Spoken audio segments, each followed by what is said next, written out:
All right, guys. Well, welcome to Audience Alchemy. So it looks like we are going to be a little bit smaller crowd. So, obviously, guys can feel free to pipe up. Don't feel like you have to stay on mute. If I say type it in the chat, just come off of mute, right? And let's have a conversation about it. So, virtual events, in my opinion, at this day and age, is one of the easiest ways, in my opinion, to sell one to many, right? And connect with your ideal audience when you do it right.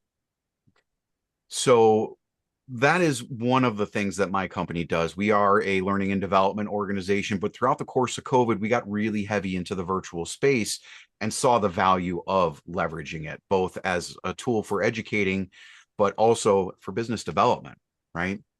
So we're here to talk about the value and how you leverage virtual events and potentially how Insignia could help you with that.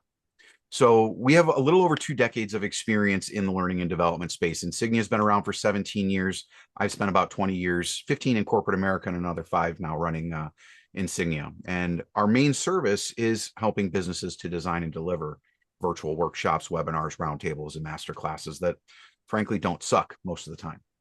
And most of our events are working with trainers and speakers, coaches, consultants, people who are subject matter experts and could potentially be using education as a sales tool, right?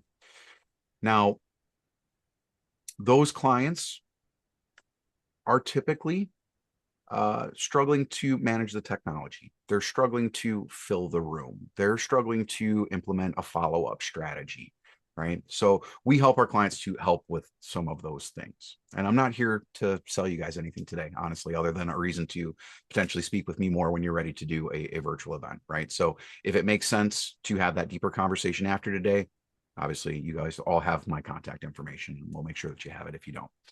I'm not sharing slides today. So if you're not in gallery mode already, get in gallery mode so that you can see the room. And again, we can have that conversation. Let's start by kind of setting the stage. We're going to talk for about 30 to 40 minutes. We're going to talk about some of the real challenges of running virtual events. We'll talk about some real results that we've gotten. And then again, call to action at the end is if you want to schedule some time, let's do that. Who can tell me what the number one fear is for all of humanity? Public speaking. Public speaking. You got it, Erica, right on the nose. No one wants to feel unprepared or embarrassed in front of a crowd, right? Most people would, quite frankly, rather be the person in the casket at the funeral, right, than the person at the pulpit giving the eulogy, right? Like the fear is real. Obviously, you guys are here today because you have conquered that fear, or you're ready to face it, right?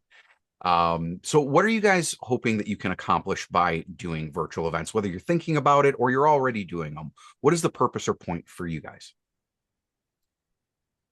A couple Yes, things. I was feeling very left out. Indeed.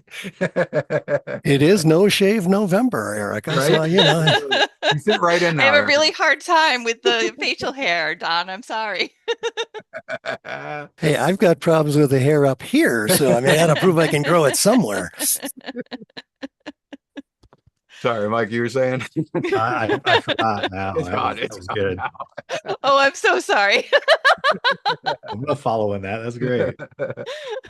What do you guys think? What are some of the things that you want to do or accomplish by having a virtual event? What is the purpose of it? I definitely am have started and am ready to really transfer to the one to many. I have done pretty well individual coaching, and most of my work, even up before this year, has been really more consulting. And I love the coaching space even more. And so now instead of having a coaching or a consulting cake with coaching frosting, it's flip-flopped. And so I'm doing the part where I call it more of the inner work where I'm working with my clients. But I want to do that, have the ability to do it more remotely. And I just launched a school community. And so I have a free version where people can come to there. And I want to host really amazing, engaging small group coaching sessions that will showcase my ability to get results, and that will make people want to go from warm leads to hot leads to signing up for those. So that's what I'm really hoping to do, is take my talent, skills, and abilities and showcase them even better in small groups in a way that people have fun, invite friends, and upsell themselves. Like you absolutely stole almost all of my thunder there, Mike. That, Oh, that was amazing. Erica, Don, what about you guys? What about for events for you? What are you thinking? What's the purpose or point for it for you? I What's have a bunch of events just because I do have a group model. I have two different groups actually because the girl who thought that she never wanted to have any group things or a community now has a community and a group. But I also use it for business development. So I do a monthly Q&A, Mhm. um, and that lets people get a chance to get to know me because some people like this and other people don't. I am a strong cup of tea and I'm not for everybody. So that lets them get a sense of how I operate. And for some of those folks, they've been coming for over a year and they will probably never work with me. Mhm. Um, and that's okay because they also bring other people in who then will work with me, which Yep. is delightful. They can become your ambassadors to a degree, right? Yeah. Absolutely. Yeah. Referral engine. What about you, Don? Yeah, I would have to agree with Michael that I for the last 6 years I've been a one-on-one, and I Mhm. need to find a way. And so therefore, I'm shackled by the number of hours there are in a day Sure. in Yeah. terms of how much revenue the company can make. So Yeah. I need to Absolutely. find a group approach that Yeah. A works. way to scale out your time, right? Exactly. Yeah. Exactly. Okay. I mean, you guys really kind of landed on all of the things that most people say, right? It's business development to get leads. They want to sell, create brand awareness, have thought leadership, right? They want to create content. They want to create amazing experiences for their clients, existing or future. Positioning themselves as an expert, creating your own stage, right? Let's be honest. This is a legitimate stage at this point. Virtual is oftentimes looked at as second best, but this allows you to be global in a matter of seconds, right? And just getting that general exposure. So those are all reasons. Everything that you guys said, as well as the ones that I've brought forward from previous conversations, they're all good reasons to do a virtual event, right? So a lot of times, if I have an audience who is not already doing something in that space, I would ask them, what's holding you back, right? Why haven't you made that leap into the virtual space yet? Why haven't you just thrown out an event and seen what would happen? Um, for those of you who are already in that space, what are some of the challenges that you're having, right? Those are the two questions I always like to ask at this point. Right? What are you guys worried about, or what do you think would level up your events in your own minds right now? I'll answer You the know, first question first. What are you worried about? I actually had this conversation with some guys with Tim and Brandon in my networking group, Mhm. and they asked me the same question. I'm like, I'm actually worried about too many people showing up. And they looked at me like, of course, Mike Nash is worried about too many people showing up to his event, where the rest of us are like, what if nobody shows up? And I'm like, I don't, what if there's 40 people and I don't know how to, send them to, and it was a fun little joke, but yeah, that it was more of the I feel really good in small groups. I feel really good on a stage in front of strangers. It's that medium stuff where there's some complexity that I'm not yet super familiar with, whether it's using the technology or techniques, where I was super stoked to learn from somebody who, is really great at that. So yeah, that's what I was worried about first, is actually having too many people show up. It didn't happen, but I was worried about it. Yeah, I mean that is a legitimate concern though, Mike, right? Like if multitasking in this space is a fallacy. You cannot manage the technology well while also presenting well. You've got to stay focused on delivering your message. So you're right to be concerned with that. Absolutely. How did you kind of overcome that? Did you have somebody help you? As a matter of fact, so my son is 19 and he's definitely more tech savvy, enjoys a lot of this stuff. He watched some YouTube videos, did some things, and he kind of became my version of Jamie on the Joe Rogan podcast. And I'm like, Yeah. hey, Micah, can you pull up that video? And he's like, do do do do boom. Ah, And it's really fun. And he'll capture some little nuggets and do some, video capture or send me notes. And so that has given me a lot more confidence that I wouldn't have otherwise had having his help. Yeah, absolutely. It is imperative to have a wingman when you're doing a virtual event like this, right? If you don't have a co-host with you that can support that, having somebody like Shane as a producer who can manage the technology, the back end, pull the video up, drop the chat prompt, do the polling question, it is invaluable because it keeps you focused, delivering your content, and they are moving the pieces across the board for you. Thank you for adding that, Mike. Erica, Don, what are some of the concerns or challenges that you see? Eric, I'm interested in learning how you're already doing the group thing and trying to get into, if I understood you correctly, to go to a one-on-one model. Did I hear that correctly? No, I started one-on-one and didn't think I'd ever have a group, and now I have a group and a community. Gotcha. Gotcha. Who knew? Yeah. So Bernie, my challenge probably remains the one it's always been, which is getting the opposite of Michael's concern, Mhm. getting more than just myself into the room. So Yeah. let me ask you this, Don, is in your opinion, is success of your virtual event based on the number of people who you get to attend it? I'd rather have the right people than I'd rather have two of the right people than 100 wrong people. That is exactly right. You know, the people who are going to link up with your message, they will be at your event, right? Whether it's 2 people or 100 people, those are the people that are most interested in hearing the message that you're trying to convey to them. So, as an example, I had almost 50 people register for today, but Really? it's Well, 5 of us here in this room. People who were supposed to be here are here, right? We're going to have a great conversation. Maybe we'll work together. Maybe we won't, but you're going to walk away with some value today. And that's the perspective that you want to take when you're doing a virtual event, is whoever is there is supposed to be there. And if they're not there, it wasn't the right time for them yet, but they are now in your universe, right? All 50 of those people who registered for this thing, guess what? They're going to continue to receive messages from me about audience alchemy going forward. And we may have that conversation later down the road. A lot of the perspective, or a lot of the point of doing a virtual event isn't necessarily to sell something immediately. It yeah. is just to get somebody to engage with you, right? Because 12, 18 touch points right now is, I think, the average I'm hearing. A Yeah. virtual event is one. It's one touch point. Right. Right? You got all the emails and the DMs and the posts and the phone calls, all of the things that ultimately will culminate. That's the word, in a sale, right? All right. So I want to play a quick video for you guys. This is something that Joey, one of my old producers, did in a previous audience alchemy. A lot of the events that I see oftentimes start off, this is an exaggeration, but kind of this way, right? And I often talk about virtual presence. And so this is the opposite of how you should probably start your event. Make sure that my sound is shared. Not having Shane do this. There we go. 7.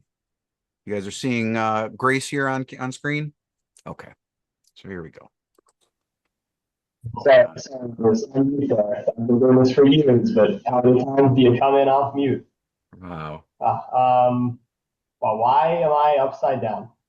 I promise you that my room is right side up. I don't. What is Zoom doing? Does anybody know why I am upside down? Oh, wait, is this on purpose, or you Yeah. actually don't? Sorry, Grace. Yeah, this is on purpose. Sorry, Joey. Like, isn't he doing? All right, let me stop that. So unfortunately, guys, when we're talking about virtual presence, there are a lot of people who think that they can just turn on the camera and start to go without really thinking through the logistics of how you show up here in the virtual space, right? Like, you have to recognize that people aren't seeing you just through their eyes like they would at an in-person event, right? There's a camera between you. There's a screen that is transferring that image of you. You only get this little box. That is all of your real estate. And most people don't really leverage it all that well, right? Oftentimes it's blurred, or there's nothing there, or it's super messy. I mean, like, I've got a lot going on behind me, but it's pretty curated, right? And so you got to think about how you are presenting yourself in your virtual event, because the truth is, it only takes about 7 seconds for somebody to realize or start to form an opinion about you, right? I mean, we are judgmental creatures. We do it in person as well, right? We do it virtually. So you have to think about how you are presenting yourself here. If you guys want to reference some of my previous videos, Shane's going to drop my information into the chat. Subscribe to the YouTube channel. All of my audience alchemies are there. There are a couple of them where I'm very specifically talking about camera angles. And Don, you were there for a couple of those, I believe, and your microphone setup, right? And your lighting. Like those are all really important pieces. If you don't have them dialed in, people will start to make a judgment about you, right? So when we're talking about the events, oh, sorry. no, go right ahead, Mike. I just real recently made a video about in-person networking where I talked about recognizing someone's flair. And like if you wear, fancy shirts with cufflinks, recognizing their cufflinks, or, if they Yeah. have fun shoes, and it's a great way to initiate conversation with a stranger. Yeah. I'm traveling right now, so I don't have all my stuff, but I love a very curated background that, to what Erica was talking about before, she didn't use this phrase, but it's like your vibe attracts your tribe, and you're 100%. giving someone so many opportunities to find something to connect with you on. And yes, I couldn't agree more. It is such an underutilized opportunity to Absolutely. have cool stuff in your space. Absolutely. Right. I mean, one, this is my space and I've got to be comfortable here all day as we all should be. But to your point, I want people to see what my personality is, right? The people who are into Marvel and Iron Man, like those are my people and I will attract them simply because of this, right? So that's a really important point. But you also have to think about, and I think this is an important distinction, who your audience is, right?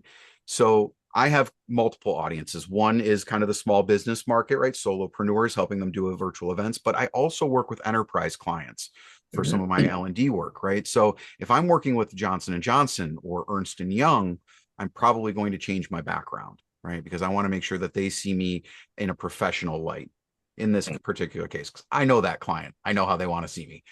But you want to think about that audience, right? There should be some personality for you, but think about how your audience is going to perceive you, right? Michael, you have an opinion there? No, I have changed so much of like I cringe because I almost changed my signature block the other day because of who I was sending it to, and I didn't know how well it would be received. And I'm gonna be like, you know what? Fuck no, this is me.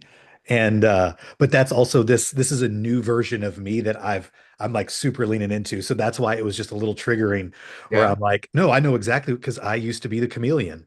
Yeah. I'd show up differently. And now I'd say I always show up as me. I just might have a little more volume, a little more bass, a little more treble, but it's always still, Mike Nash. So yeah, I Yeah. get it. Yeah, absolutely. Again, you have to think about the perception, but you want to be authentically you 100% of the time, right? But think about your presentation. So the main three challenges that we identified earlier, again, low attendance, right? Getting the right people in the room with you. The engagement, right? Creating a good experience for people while they're there that leads to the outcome you're trying to get to. And of course, that last piece, which is the follow-up process, right? Sales process, if you will. People miss on all three of them, sometimes on all of them at the same time, right? And again, you have to think through how you're strategically going to invite the right people, give them that great experience. What is that follow-up process going to be after the event? Because if you spend all that time getting the right person in the room, giving them a great experience while they're here, and they don't immediately raise their hand and say, hey, I want to buy your crap. If you don't have a process to follow up with them and stay in front of them afterwards, what was the point of doing the virtual event in the first place? Right. So you want to really think about strategically what each phase of your virtual event actually means for you and how you structure it. So some of the most common things that people struggle with, guys, in those three veins are that you don't really have a targeted audience, right? You haven't really identified who the ICP is for the offer and why they should attend your event. In some cases, it makes sense to send out blanket invites, right? If you are generally connecting with your target audience, that's a strategy. But ideally, you want to be speaking to the people that you want in the room, not just sending out carpet bomb invites, right? Another challenge is people severely underestimate the amount of time it takes to market, strategically create an event, right?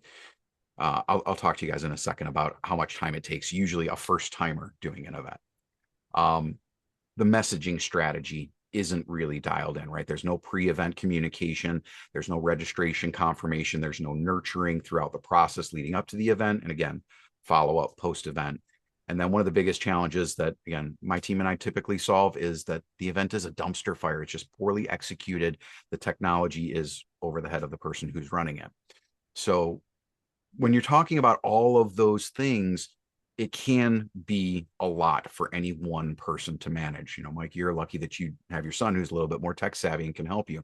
Not everybody has that type of opportunity, and that's how our service was kind of birthed. So when we're talking about DIY, right, we're talking about doing this you're on your own in most cases. Actually, let me ask you guys a question. If you've already done events, how much time did you invest into your event? Thinking about the marketing, the setup, the content that you created, right? Doing rehearsals, all of the parts and pieces. How much time would you say that you've invested or should? I made so many mistakes. So way more than I should have because I spent way less time at the beginning Mm-hmm. and I didn't really know what I was doing. And then I made it as hard as humanly possible for people to come to the event like regularly. Yeah. Um, yeah, so yeah, nowhere near enough time at the beginning. Yeah. I mean, and not investing the time in it up front, again, to strategically think through the entire process absolutely leads to a lot more difficult and elongated trial and error period to figure it out. Yeah, Absolutely. yeah. Yeah. Don, Mike, what about you guys? She said. Oh, she said. Fair. Um, I before I grew a community big enough to like have its own, like flywheel of people from there, I was carpet bombing, with creating an event on LinkedIn, but then I would be strategic about who I invited. Mhm. And the amount of time that I spent trying to create weekly at first, now monthly, thank goodness, a LinkedIn event, getting on Chat GPT, trying to get the ratio of the thing, just the picture, because I don't, deal with those things. But then I have 6,500 connections, and it doesn't do a very good job of guessing who I actually want in there. And then I have to like hit A and look at all the people that, have an A in their name to see which one of those and do it for the whole freaking alphabet. And so I would spend 2+ hours, I would say total, just getting the LinkedIn event right so that I would get 5 people in the room. Yeah. And yeah, now, and I don't have it converted over to an email nurture list. The follow up isn't there. So I spent all of that money, had a pretty good event, and then, wah wah for follow up. So yeah, that's been my experience so far. Yeah. And When what he said.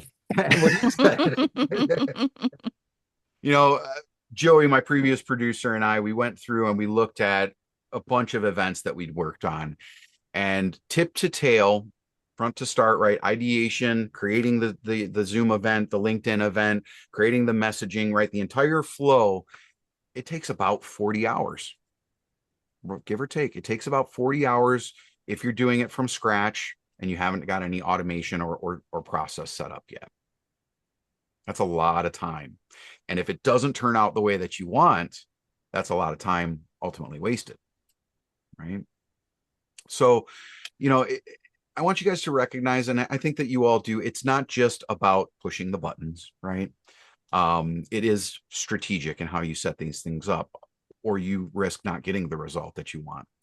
And if you're doing it right, it's honestly at least an hour a day of outreach, sending invites, maybe doing a couple of posts and videos throughout the course of the week, right? Then working on your content, the slide edits, the tech setup, creating the messaging sequence, the executing the follow-up plan, all of those things. It should likely take you about 40 hours if you're actually going to do it the right way. I want to make it for one event. For one event, right? And now, of course, if you get don't do the economies of follow up scale too. right, I'm then, sorry.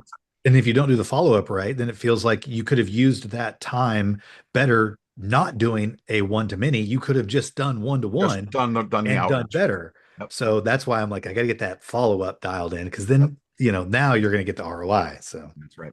That's exactly right. And guys, like I said, people definitely underestimate the amount of time and the area that they should focus on. Like most people spend a ton of time building out the deck. It's an important piece. And yes, you should practice, right? Yes, you should focus on the content, but you should spend almost as much, if not more time getting people to the event, working on your messaging and your strategy and your follow-up. All of those pieces mean just as much, if not more, than the event itself, right? The event needs to stand on its own, but it's all the parts and pieces that make it a whole thing. Now, I in a previous event, actually, right now would have been the time where we played Eminem, and he says you only get one shot.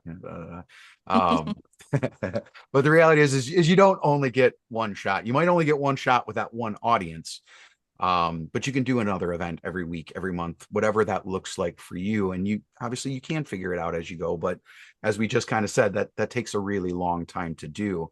And ultimately you may burn through connections and opportunities by trying to do it over and over again and not really getting the result. So what's the answer, right? The answer is potentially working with somebody who kind of has that stuff dialed in already. And when we're talking about time, I guess to give it a little bit more real context, how much do you guys charge per hour for what you do, right? And just do the math. And then, again, if it makes sense, we'll have a conversation. And if what we agree on is less than what that number is, then again, maybe it makes sense. But again, think about how many hours it takes to do and set up that event. Think about what you're charging on an hourly basis. And then think about all the activity that you have to do while not doing the other stuff that you probably could be doing in your business, right? So what is online event consulting? What is it that, Shane and I are doing over here? Again, it's more than just pushing the buttons, although that is a big part of what we do on event day. A producer or online event consultant helps you to direct the overall event strategy. Right? We manage the tech and the setup. We also consult on the marketing strategies. We help map out the event for engagement. We coach the speakers to have that better virtual presence and engagement through delivery. And then we help you to create the strategy and the structure of that event and help you to do a lot of that heavy lifting. So long term, you actually just get to show up and shine without a lot of the stress that you typically have by doing it on your own. And I think an important point that a lot of people miss on as well is they use webinar as kind of a generic term. But the fact is there are literally dozens of different types of formats that you can do in a virtual event, right? You guys are probably familiar with masterclasses, right? We've seen webinars, we've seen workshops, we hear about challenges, multi-day events, roundtables, panels, fireside chats. All of these different things are designed for different audiences. Right? Format is actually very important when you're running your event. For example, if your target audience were CEOs and executives, right, and you dialed it into mid-sized companies, they've got revenue of, 30 to $50 million, and you decide, I'm going to do a masterclass.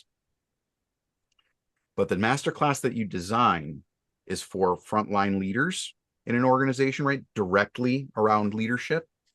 You're likely going to be speaking to either an empty room because the CEOs probably aren't going to show up to that masterclass, or you're going to have a room full of the wrong people, right? Those frontline leaders who actually aren't going to be able to buy your product or service. CEOs don't generally attend free masterclasses, right? They're not usually going to go to a virtual workshop unless they know it is specifically designed for them. And usually they'll pay for it if they think that there's going to be value in going. What they will show up to, however, free event, is a roundtable. If they feel like they are going to go into a room of their peers and they are going to be able to exchange valuable conversation with other people that they respect, they will 100% show up to a roundtable, right? So when you think about your audience, right, similar to your background, you have to think about what is going to communicate for them, what type of event makes sense for that audience. And just as a high level thing, guys, if it is an educational event, right, that you are teaching something in there, remember, it should not be just a lecture. It should not just be that one-way conversation. It has to be engaging. You have to include different tools and resources for people to engage in and interact with throughout the course of it, right? You can't just talk at them for an hour and expect them to stay engaged the entire time. I've already been talking way too long just in this tiny little segment, right? because engagement is not just a buzzword. It really is a strategy when you're talking about a virtual event. So when I say engagement, what does that mean to you guys in this virtual space, and what does it do for you? I made a post recently. There were just 4 people in the room, and one of them was my son Micah, who was helping, and then it was 2 business. So I had two potential clients on there. And the tool that I use, when it gives me a recap, it gives me a percentage of how much everybody talked. And it was Butter, right? Butter, yeah. And everybody was between like 21 and 28%, all 4 of us. And I made a post about that, and I loved it. And it was super cool to see that, because I can get long-winded with the best of the people who love to hear themselves talk as well, or think they've got something great to share. But I see those numbers during the meeting, and it gives me an opportunity to be like, hey, let me ask that person who hasn't shared very much. Yep. Right. So I love that. So verbal engagement and having a tool, actually, that is, I don't use Butter myself. I've heard about it a few times. I did not know about that. Having an engagement analytic tool in it, that's actually really cool. I'm gonna probably have to look into that myself now. But aside from verbal engagement, right, coming into the conversation, what else? How else do we engage with our audience in virtual? I'm going to cheat because I've been to a lot of your sessions and you do a lot of polls. Okay, Don. Yeah, absolutely. And that is a good way to engage and make sure I'm paying attention. And I mean, yeah, I mean, it is, but it also, you also tell me I'm going to have a poll or two throughout at the beginning of the session. So I know I should pay attention. Yep. So you're paying because attention. I know exactly, because you're going to ask me questions. Yep. So right. yeah, cool That's stuff. Right. Good. Yeah. Nail on the head, Don. Absolutely. Erica, what are your thoughts? I actually love using the chat, both as a presenter, but also when I go to something, because that keeps me, my little ADHD brain like stays focused on things, and I get to see like how other people, like it's a whole other level of engagement. So sometimes it's engagement among the people in the room. And I love having my Q&A. I know that there are people in that room who are smarter than I am. And I'm like, great, like talk. Like this is something that you were asking me that I am not qualified to answer. I have an opinion because I have an opinion on everything, but somebody else knows these things. So Right. yeah, so both Absolutely. the chat and then having other people really take the floor. Community learning is a very strong way to run an event, right? You don't have to necessarily be the expert in everything if you can get the information out of the audience.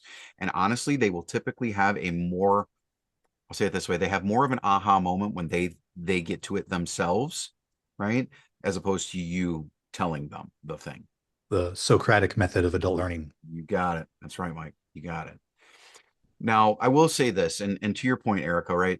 ADHD, right? Like we're in the TikTok generation. Like you've got to stick with them regularly, and it's both got to be active as well as passive. And some of those things, like polling questions, like chat prompts, those are a little bit more passive, right? Your wallflowers will engage with those things, whereas they might not be the person to come on camera.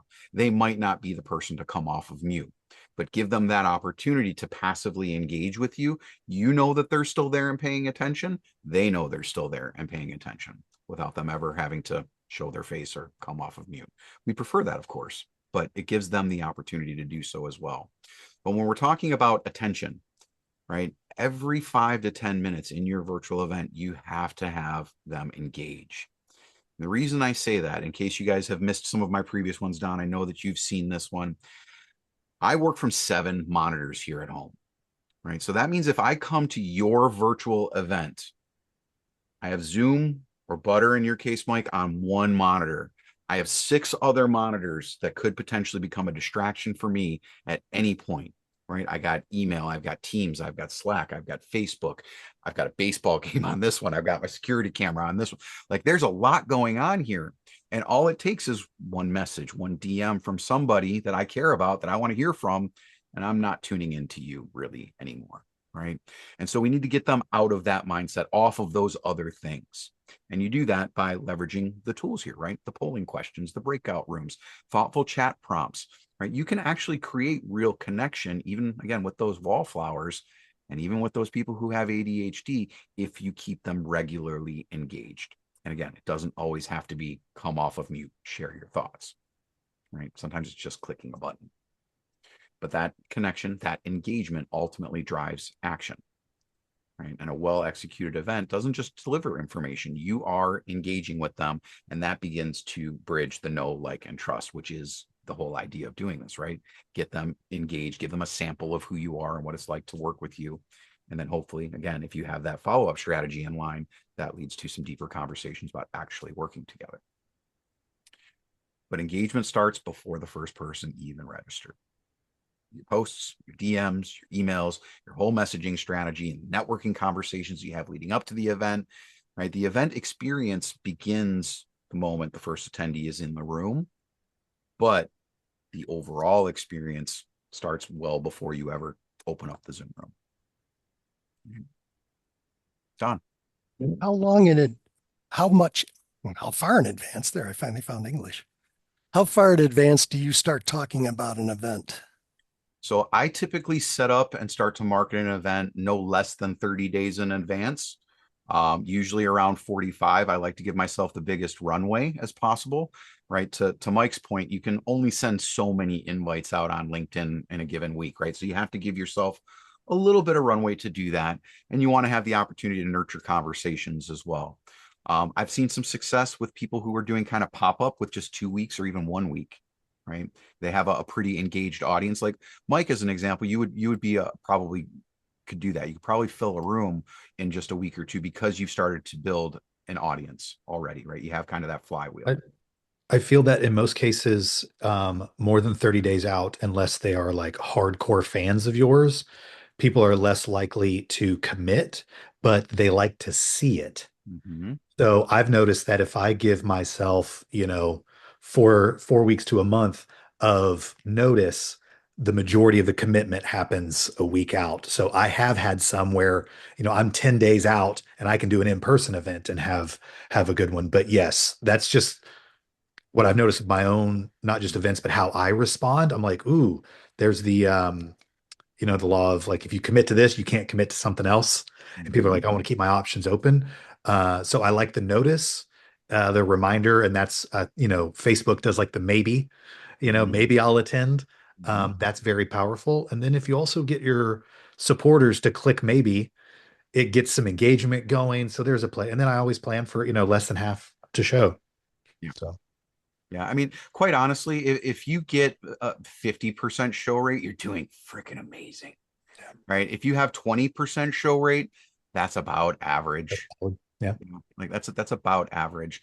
Just have that expectation that it's going to be about 15 to 20%, right? And that's okay. You should be okay with that number. And if you do better than that, you should be really excited.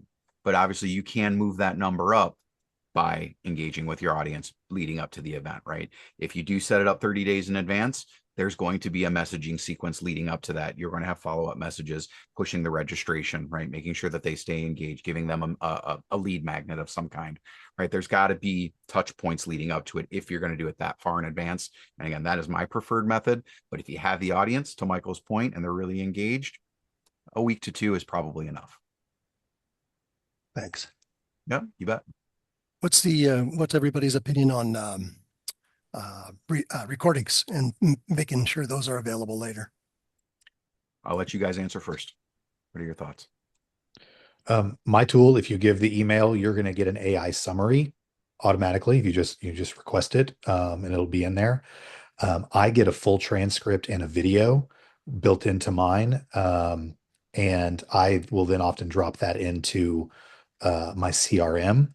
But also having that video gives my son the ability to drop that into Opus Clip or whatever else. We're probably going to have to upgrade to the Pro for how much we have. But I even say in the beginning of my thing, I'm like, this is being recorded.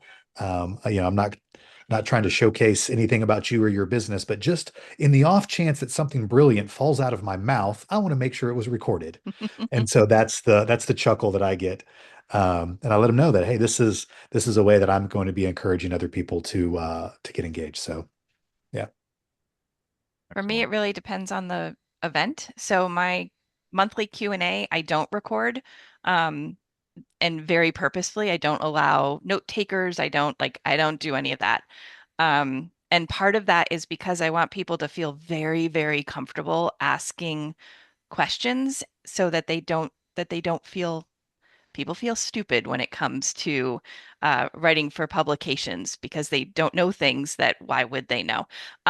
So that's part of it. And because I have some sassy little takes on things in the publishing industry and they could be taken out of context. So it's like, okay, let's create a room where there is mutual trust back and forth. So you know this is what we're doing. And that way it is for the people in the room. But then I have a master class, and this is making me really think that I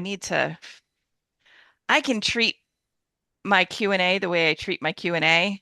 I need to up my game on the master class. Like in a very big way because I kind of half-ass it. It always goes fine, but there's like no follow-up. There's nothing in advance. Like I never have any clue how many people are going to show up. People do show up, and we have a great class, and then I send them stuff and then it's all done.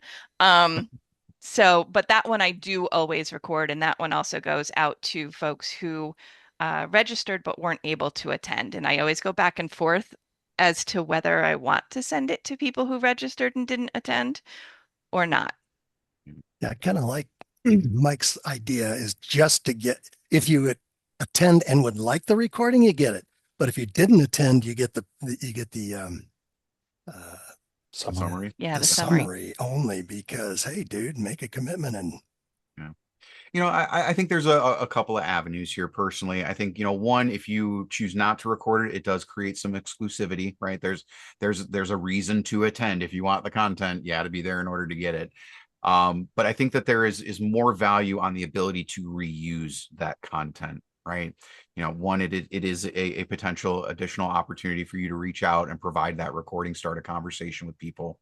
Um, to Mike's point, you can reuse it and create clips from it, right? Get your sizzle reel together, those type of things. And to Erica's point, I think that there is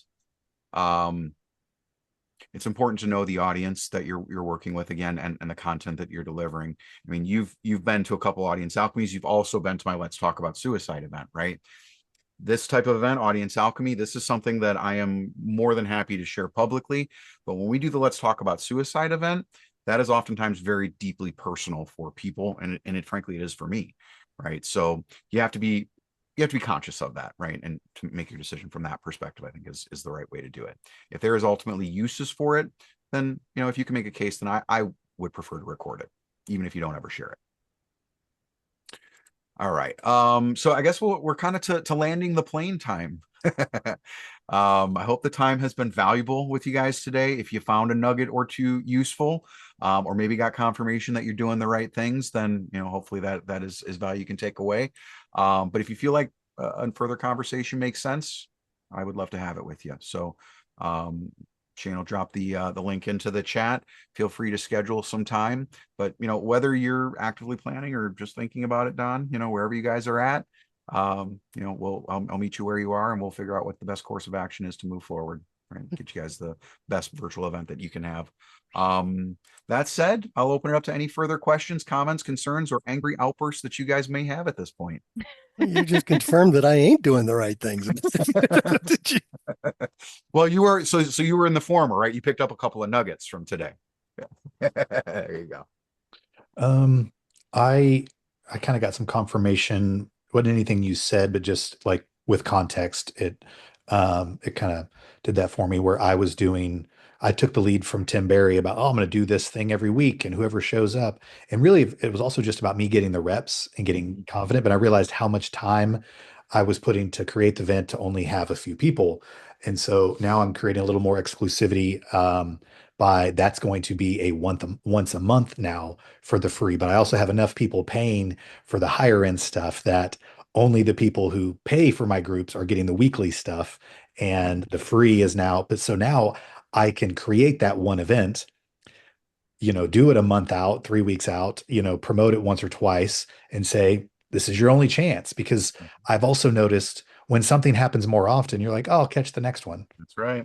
If every afternoon is happy hour, if I miss this one, I'll catch the next one. But now I'm like, hey, I'm only doing this once a month. If you want You want the goods, you got to show up. yeah, dude. Hey, the train is moving.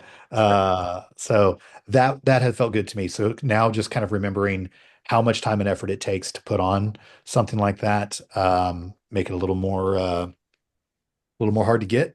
And I think people will appreciate it more. And then I can probably get more people to show up for one event than I did for 4 little bitty ones, I think is what I was trying to say. Yeah. So. Yeah. I mean, and a lot of it again is it took you a little while to figure it out, but it's focus, right? And how you're approaching that event. 100% agree. Like, And what are your thoughts on free versus paid events? I am always, I don't like the question. Honestly, it's a question that gets asked often. Obviously people really want to generate revenue. And so doing a paid event feels like it makes sense. The hard part is selling a paid event cold, right? If you don't have an audience already curated that is open to receiving that message and paying for an event, you will probably struggle to sell tickets to it. Usually what I tell people is if they want to do a paid type event, a true masterclass type program or mastermind type program, do a free event first, sell into your paid program. I agree. Okay. Yeah, that's helpful. Because I have my Q&A every month, obviously free. And then I do a masterclass and it's more about every other month. That's the one I need to up my game on. And I've had people say like, oh, you should absolutely charge for it. And it's like, but that's not the point of it. The point is to give people a taste and then they can come into something that is a paid thing where it's much deeper. So, I mean, if people are asking for it though, Erica, maybe there's a paid version that you offer, right? well, it's not people who are actually trying to pay you. Right. It's people who are giving you the show. Gotta consider the right. source. It's just Yeah. people who have opinions.